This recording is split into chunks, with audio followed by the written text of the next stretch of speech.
Quand on travaille avec l'industrie lourde, c'est un peu plus difficile parce qu'il faut aller tester des systèmes physiques, etc. Mais on parle de...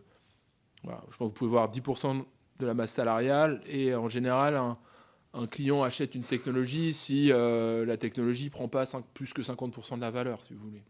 Donc vous avez, ça veut dire 20% de gain de productivité. Ça veut dire, je pense qu'il faut l'avoir en tête, c'est pas forcément 20% de croissance, c'est une partie croissance, une partie destruction d'emplois. Et ça, en tout cas, destruction ou modification des emplois existants. Et je pense que quelque chose qu'on n'a pas... Enfin, pour peut-être repartir sur les sujets plus macro, vous êtes dans une situation où vous avez quand même certains métiers qui disparaissent presque.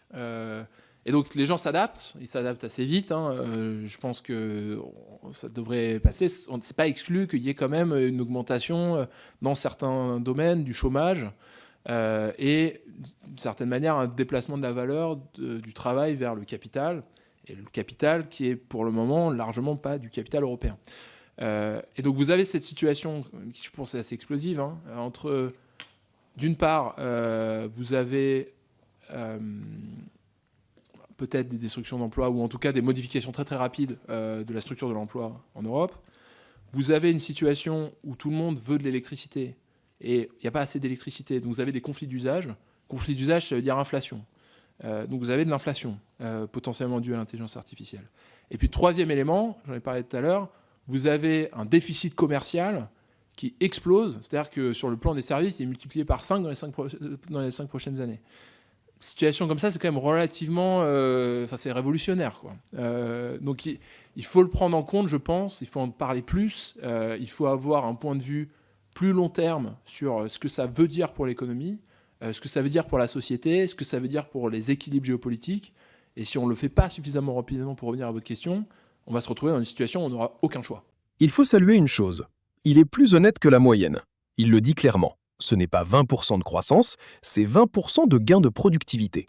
En clair, la même production avec moins de gens. Et il ajoute le point vraiment dérangeant. La valeur glisse du travail vers le capital. Et ce capital n'est pas européen. Donc l'Europe encaisse la casse sociale, mais les profits partent ailleurs.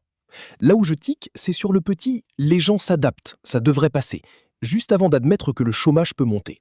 On ne peut pas balayer d'une phrase ce qu'on vient soi-même de décrire comme explosif. Et il pointe une combinaison rare, à la fois des destructions d'emplois et de l'inflation, parce que tout le monde se bat pour la même électricité. D'habitude, on nous promet que la croissance compensera les pertes. Lui admet, presque sans le dire, que cette promesse pourrait ne pas tenir. Le vrai sujet n'est donc pas « faut-il freiner l'IA ?», mais qui possède la machine et qui en paie le prix.